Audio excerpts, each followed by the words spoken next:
चाहिए बोलने के लिए। अच्छा, जैसे औरत को चुप किया भी नहीं जा सकता, औरत अगर न बोले तो भी नुकसान है, तो बड़ा नुकसान है, इससे ज्यादा नुकसान है। एक बुजुर्ग का कौल है कि अल्लाह ताला अगर औरत को ज्यादा बोलने की आदत वदियत नहीं फरमाता तो न जाने कितने बच्चे गूंगे रह जाते, है ना। ये ज्यादा बोलती है ना, 0 साइज का बच्चा है, पालने में झुला रही है और जाने क्या क्या कह रही है, मेरा बेटा, मेरा चंदा, मेरा बाबू है, दूध पिला रही है और न जाने क्या क्या उसे मल्हार सुना रही है। तो ये माँ के बोलने का कमाल है कि बच्चा बोलता है। तो मेरे इस्लामी भाइयों, पैसा रकम इकट्ठी हो गई तो अर्जी लगा दी, यानी फार्म डाल दिया, ऐसे समझो। मंजूरी मिल गई, मंजूरी मिल गई तो तारीख भी मिल गई, तारीख मिल गई तो आ भी गई, और तारीख आ गई, सुबह को सफर करना है। तो सुबह को सफर है, नींद आ जाएगी, मुझे तो आई नहीं। कैसे आ जाती? मदीने का सफर है और मैं नमदीदा नमदीदा, और आला हजरत को सुनो तो दिल की कलियां खिल जाएं। आला हजरत इरशाद फरमाते हैं, शुक्र खुदा के आज घड़ी उस सफर की है, शुक्र खुदा के आज घड़ी उस सफर की है जिसमें निसार जान फला हो जफर की। लेटे तो मगर नींद नहीं आई, मोमिन है मोमिन, आए तो आजा, ना आए तो मता, करवट बदल के रात नहीं गुजारेगा मोमिन। आ रही है तो बहुत अच्छा है, और नहीं आ रही है तो उससे भी अच्छा है। हम तुझे तरीका बताते हैं, नींद नहीं आई तो हमने रात के 2 हिस्से बना लिए, एक हिस्से में मुसल्ला बिछा के रब की बारगाह में सजदे किए जाएंगे और दूसरे हिस्से में कुरान की तिलावत की जाएगी। एक हिस्सा सजदा करने में गुजार दिया, दूसरे हिस्से में कुरान खोल के बैठे तिलावत कर रहे थे। एक आधी रुकू पढ़ा होगा, पड़ोस से बच्चों के रोने की आवाज कान से टकराई, दर्द भरी आवाज। अच्छा, रोने के अंदाज भी अलग अलग होते हैं, आपने जायजा लिया होगा, इसी समाज में रहते हो। बच्चा जब गिर के रोएगा तो अलग अंदाज से रोएगा, बच्चे को थपड़ा दो तो अलग अंदाज से रोएगा, और जब भूख से रोएगा तो उसका अंदाज ऐसा होगा कि कलेजा फाड़ दे सामने वाले का, है ना। और वही अंदाज था, मोमिन का दिल तड़प उठा। कुरान जुज़दान में अदब से बंद किया और उठे और उसी आवाज की तरफ टोह लगाते लगाते उसी दरवाजे पर पहुंच गए जहां से बच्चों के रोने की आवाज आ रही थी। दस्तक दी, दस्तक दी, अंदर से एक बारीक सी निस्वानी आवाज उठी। कौन कौन? मेरे दरवाजे पे। आप कहोगे कि औरत की आवाज इतनी सख्त? हाँ, होना चाहिए। जब कोई गैर हो तो उससे सख्त लहजे में गुफ्तगू करे और मुख्तसर करे, है ना। लहजा बारीक वाला ना हो, प्यार वाला ना हो, कहीं उसका मन ना लग जाए और फिर बार बार आने लगे, है ना। ये भी मिला दे रहा हूं मैं, मेरे भाई उससे सख्त लहजे में गुफ्तगू करे ताकि सामने वाला ये समझे सख्त है, दोबारा यहां नहीं आना। बोले कौन है मेरे दरवाजे पे? बोले बहन तेरा पड़ोसी हूं। भाई क्यों आए हो? बोले ये पूछने आया हूं बच्चे क्यों रो रहे हैं। बोले बैक टू पवेलियन, वापस हो जा जल्दी, छोड़ दे मेरा दरवाजा। बोले बहन भजा, बोले दिन में पूछ के कई लोग गए, तू तो आधी रात गुजरने के बाद आया, बेवा औरत हूं। दिन में जो पूछ गए तो वापस ही नहीं आए, तू रात में आया है, बेवा औरत हूं। किसी ने अगर रात में दरवाजे पे देख लिया तो सुबह को इतने इल्जाम लगाएगा कि मैं जिंदा ही नहीं रह पाऊंगा। लौट जा जल्दी से। मगर वो भी कोई मजबूत ही था, क्योंकि इनकी आंखें छोटी सो रही, कुछ आंखें छोटी होती है ना, ऐसा लगता है जैसे सो ही रहा है ना। तो हजरात वो भी मजबूत थे काफी।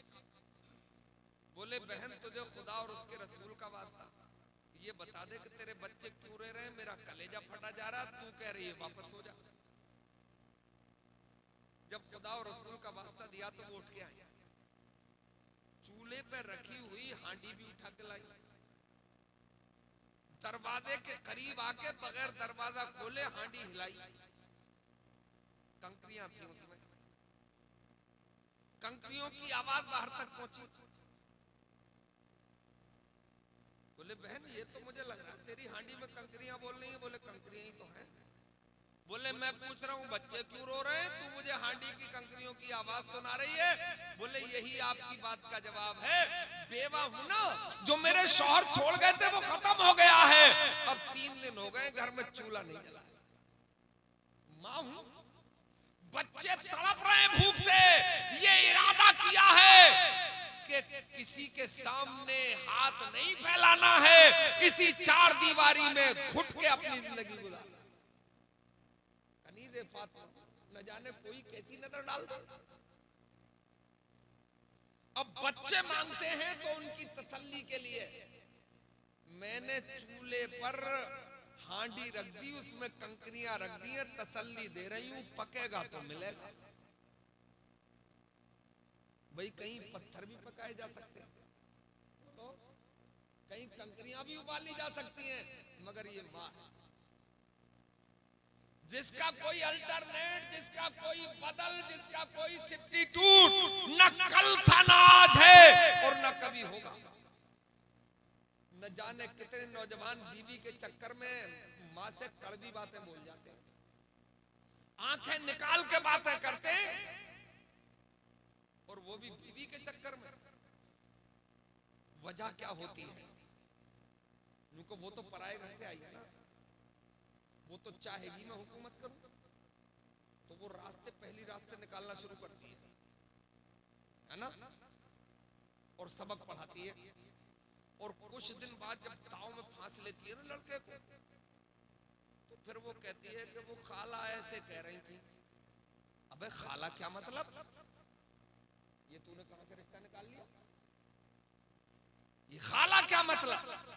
अब तू खाला भी झेल गया ना, कुछ दिन बाद बुढ़िया कहेगी वो, बोले ये बूढ़ो नहीं, मैं जब कुछ दिन झेल लग गई, हर वक्त खुरखुरी करती रहे ये बुढ़िया, है ना।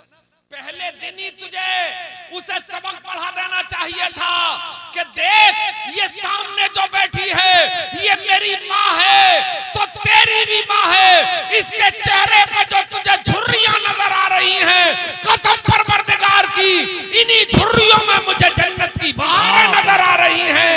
मैं अपनी झेल लूंगा, मगर माँ पे नजर उठाई तो तेरा मेरा रिश्ता नहीं बनेगा। जी जी जी, क्या बात है, बहुत अच्छा। पहले ही बता दे कि ये माँ है, कहीं नहीं लिखा है कि तेरे पैरों तले जन्नत है। हाँ ये लिखा है कि इस माँ के जो सामने बैठी है इसके पैरों तले जन्नत की बहार है।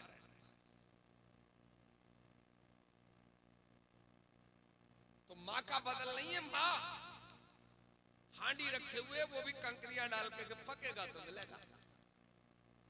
शेर सुना दूं एक आध, सुनो जरा। मेरे सर से मेरी सारी मुसीबत टाल देती है, मेरी माँ मेरे दामन में दुआएं डाल देती है, और परेशान हो अंधेरों से तो जाओ मां के कदमों में, परेशान हो अंधेरों से तो जाओ मां के कदमों में, ये जब चाहे मुकद्दर में उजाले डाल देते हैं। और कोई ऐसा करे तुम पर, दुआ दो उसकी मादर, कोई ऐसा करे तुम पर, दुआ दो उसकी मादर को, यही मां ज़र्फ देती है, यही अमाल देती है। और ये मां है, घर में फाके और बच्चे जिद पे आ जाए, मंगाकर खुल्द की पोशाक तन पर डाल देती है। हजरात, अभी वैसे मेरे पास वक्त है 5-6 मिनट, और इसको बड़ी तेजी से पूरा कर रहा हूं। बोले बहन अब ज्यादा नहीं, रुक जा जरा, यहीं खड़ी रही हो, अभी आती हूं। जो सफर के लिए खाना बनाया था ना वो उठाया, जो खर्चे के लिए थैली थी वो उठाई, यानी रखते सफर भी और ज्यादा राह भी। पहुंच गए दरवाजे पर, बोले बहन खोल दे दरवाजा, थोड़ा सा पकाने की जरूरत नहीं है, पका पकाया लेके आया हूं, अपने बच्चों को खिला। और सुन, ये थैली भी पकड़, ये कल का इंतजाम है। और तेरी ही गली में तुझसे चौथे मकान में रहता हूं, वादा करके जा रहा हूं, खुद तो भूखा सो जाऊंगा मगर तुझे और तेरे बच्चों को कभी भूखा नहीं सोऊंगा। याद करना हजरात, अब न ज्यादा राह न रखते सफर, हज पे आ नहीं सकते। अल्लाह ने इस अमल को इतना कबूल फरमाया कि बगैर आए उनका हज भी कबूल कर लिया, और उन्हीं के तुफैल में लाखों लोगों का भी हज कबूल कर लिया। जानते हो क्यों? इसके पीछे भी एक लॉजिक है।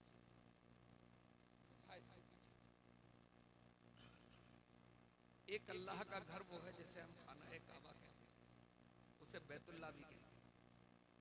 वो दुनिया के बीचों बीच में, पूरी दुनिया के लोग आके उसका परिक्रमा करते हैं, चक्कर लगाते हैं, तवाफ करते हैं, है ना? मगर ये मोमिन का दिल, ये भी तो अल्लाह का घर है, समझो। ये मोमिन का दिल भी तो अल्लाह का घर है। खास बात कह रहा हूं, जो इस दिल को तोड़ के, किसी का दिल दुखा के, लूट खसोट करके, बेईमानी और मक्कारी करके, यानी 900 चूहे खा के जो बिल्ली हज को जा रही है, कल कसम खुदा की देख लेना, कल मैदान महशर में उनके तबाह पलट के उनके मुंह पे मार दिए जाएंगे, और जो किसी बेवा का गरीब का सहारा बन गए होंगे, कल मैदान महशर में उनके हाथ में जन्नत के टिकट अता कर दिए जाएंगे। इसलिए मालदारों, रईसों, गरीबों का सहारा सच्ची बात। आ जाते तो उन्हें एक नुस्खा बता देते। चलो नहीं आए तो नहीं बताएंगे, वक्त भी हमारा पूरा हो गया। अरे छोड़ो, अभी ये शोरा हजरात भी हैं, किसी और शादी में आके वो नुस्खा बताएंगे। कीमती तो बहुत था, मगर एक तो बाल ये है कि शादियों में एक दिन पहले खाना कराने का क्या मतलब है भाई? इसकी तो इजाजत है नहीं। वलीमे का हुक्म है शरीयत में। उस सुन्नत को तर्क करेगा, पहले दिन खाना खिला देगा, इसमें भी फायदा क्या होता मैं ये नहीं समझ पाया आज।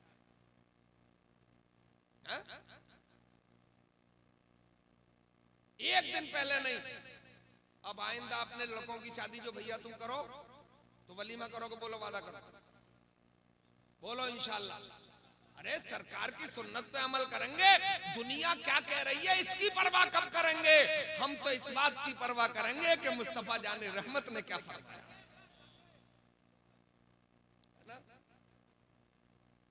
और ये भी एक बात सुन लो, निकाह की महफिल बारात घर में नहीं, पिंडाल में नहीं, निकाह की महफिल मस्जिद में होना चाहिए। वजह जानते हो? ये रहमतों की महफिल है, ये बरकतों की महफिल है, ये नेकी के फरिश्तों के नुज़ूल की महफिल है ना। और हदीस शरीफ में जहां नापाक लोग होते हैं वहां फरिश्ते, रहमत के फरिश्ते नहीं आते।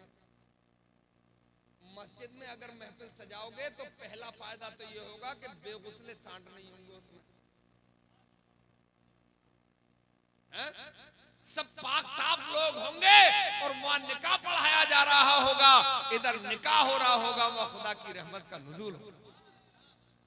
और दूसरा एक फायदा ये भी बड़ा है, ये होगा कि अपने रहबर, अपने इमाम, अपने पेशवा की इज्जत भी बरकरार रहेगी, है ना। अब क्या 5,000 रुपये लीड दोगे? कहीं कहीं तो इसमें भी नखरे, है ना। इमाम साहब बोले आ जाओ निकाह के लिए, आगे रजिस्टर बगल में दबा हुआ, इमाम साहब आ गए, बैठे हुए एक तरफ। बोले क्या हुआ साहब? अरे बोले अभी तो यार वो निकाह का जोड़ा ही नहीं दिया है लड़के वालों। बोले हमारी तो सरकार वक्त हो रहा है। बोले थोड़ा सब्र कर लो। अब वो अजान हो ही गई। बोले इमाम साहब अजान के बाद ही आ जाएंगे, नमाज के बाद। दोबारा फिर आ रहे हैं बेचारे। अरे तुम्हारा रहबर है, तुम्हारा सरदार है, तुम उसकी बेइज्जती कर रहे हो बार बार, है ना। तुम अभी इतने डेवलप नहीं हुए दुनिया में जितने अंग्रेज हो गए। एक फंक्शन शादी का दिखा देना, एक तो उनके शादी होती मुश्किल से। यूरोप में 80% हरामी है, निकाह का मामला उनके यहाँ नहीं है। बोले कौन झंझट पाले यार, दो जुमले बोल के कि ये बीवी है, हाफ हाफ पार्टनर, उनको उनके वाइफ कहते हैं ना, वाइफ मतलब हाफ हाफ पार्टनर। हमारे यहाँ एक समझौता है, कॉन्ट्रैक्ट है ना, इसमें भी भलाई कॉन्ट्रैक्ट होने में। निकाह एक कॉन्ट्रैक्ट है कि भाई पट रही है तो पूरी उम्र चलेगी, और हम अगर लड़की को पसंद नहीं है तो घुट के मत मार, बता दे तलाक दे देंगे, समझौता है। हमारी नहीं पट रही है तो फांसी खा के मत मार, अलग हो जा, तेरा रास्ता अलग है, हमारा रास्ता अलग है ना। भाई जब जुल्म की हद हो जाए इस तरफ से या उस तरफ से तो छुटकारा बेहतर है। तो हमारे यहाँ कॉन्ट्रैक्ट है, उनके यहाँ क्या है, हाफ हाफ पार्टनर, बराबर बराबर का हिस्सा। हमारे यहाँ कुरान में अर्रिजालो कव्वामूना अलन निसाए, हमने मर्दों को औरतों का अफसर बनाया, है ना। और अफसर को दबंग होना जरूरी है। अगर एसएसपी या डीएम ना जिले का हल्का फुल्का होगा ना, छिचोरा, तो फिर जिला नहीं चला मिलेगा उससे। और मियाँ जी भी अगर बुद्धू होंगे ना तो जोरू के गुलाम बन जाएंगे और घर का खेल बिखेरा हो जाएगा, है ना। तो औरतें सुनी नहीं रही है, मैं मशवरा दे रहा हूं कि देखो, शेर को गुर्राने की आदत होती है, अगर वो ना गुर्राए तो लोमड़ी भी मुंह चढ़ाए। उसकी एक गुर्राहट में हाथी तक की चीख निकल जाए, है ना। तो आदमी की फितरत में गुर्राना, तभी तो बच्चे कूड़ में रहेंगे, तभी तो औरत कूड़ में रहेगी, नाक सुलग ले। तो जब आदमी गुर्रा है ना तो औरत को चाहिए कि सब, है ना। और जब वो गुर्रा के बाहर चला जाए नाराज होके, अब फोन का जमाना, तब फोन करे, कहाँ हो साहब? बोले बाजार में। बोल क्या कह रही है? अरे बोले खाना तैयार हो गया था। बोले अच्छा आ रहा हूं। तो बोले कबाब भी ले आई हूं। बोल कितने ले आऊं? बोले बस 10 कबाब ले आऊं, 20 ले आएगा। क्योंकि बहादुर की शान ये है कि वो रहम दिल है ना। तो मेरी गुजारिश है आपसे कि अपने आइम्मा का भी ख्याल रखिए और शादी ब्याहों के ये बड़े बवंडर खत्म कर दीजिए। हम सब मिलकर खत्म करें, इसी में अमान है, इसी में हमारा दिल का सुकून है। एक अंग्रेज ने लिखा है कि निकाह क्या है? ये 2 तार, बिजली के तारों का संगम है, नेगेटिव और पॉजिटिव। सही जुड़ जाते हैं तो घर का हर उपकरण जलता है, काम करता है। जैसे कि पंखा भी चल जाएगा, वॉशिंग मशीन भी चल जाएगी, मिक्सी भी चल जाएगी, फ्रिज भी चल जाएगा और स्पार्किंग होती रही अगर तो खतरा है फ्रिज फूक जाए। डर लग रहा पंखा भी चला जाए, मिक्सी भी गायब हो जाए, है ना। और वो अंग्रेज लिखता है कि सबसे बेहतर मजबूती से इन तारों को जोड़ने का तरीका और रास्ता तन्हा पैगंबर इस्लाम ने बताया। अस्सलाम।